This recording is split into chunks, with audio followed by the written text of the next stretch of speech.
नमस्कार मित्रांनो. आज जवळजवळ प्रत्येक घरात एक शांत दिसणारं संकट वाढतंय. ते म्हणजे मुलांचं मोबाईल ॲडिक्शन.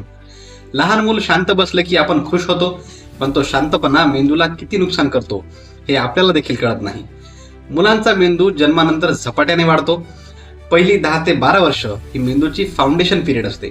याच काळात मोबाईलचा अतिरेक झाला तर मेंदूची नैसर्गिक वाढ बदलते.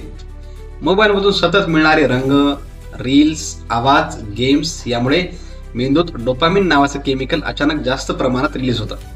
हाच डोपामिन आपल्याला आनंद देतो.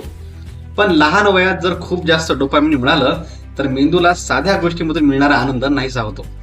मग काय होतं? पुस्तक वाचणं कंटाळवाणं वाटतं, शाळेतील लक्ष कमी होतं, आई वडिलांशी बोलणं नकोसं वाटतं आणि सतत मोबाईल पाहिजे अशी चिडचिड सुरू होते. हे फक्त हट्ट नाही, हा मेंदूचा ॲडिक्शन रिस्पॉन्स असतो. मोबाईल ॲडिक्शनमुळे मुलांचा अटेन्शन स्पॅन कमी होतो, म्हणजे एका गोष्टीवर लक्ष केंद्रित करून ठेवण्याची ताकद कमी होते.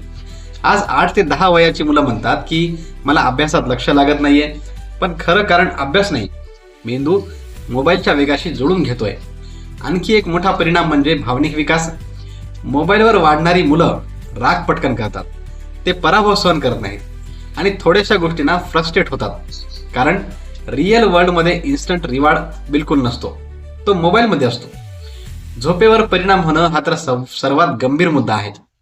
मोबाईलचा निळा प्रकाश मेलाटोनिन हार्मोन कमी करतो, यामुळे झोप कमी होते आणि झोप कमी झाली तर मेंदूची ग्रोथ अचानक थांबते. लक्षात ठेवा, मोबाईल स्वतः वाईट नाही, पण वय न पाहता दिलेला मोबाईल हा धोकादायक आहे. मुलांना खेळ द्या, संवाद द्या, वेळ द्या, कारण मोबाईलने मुलं शांत होतात, पण संवादानेच ती समजूतदार होतात.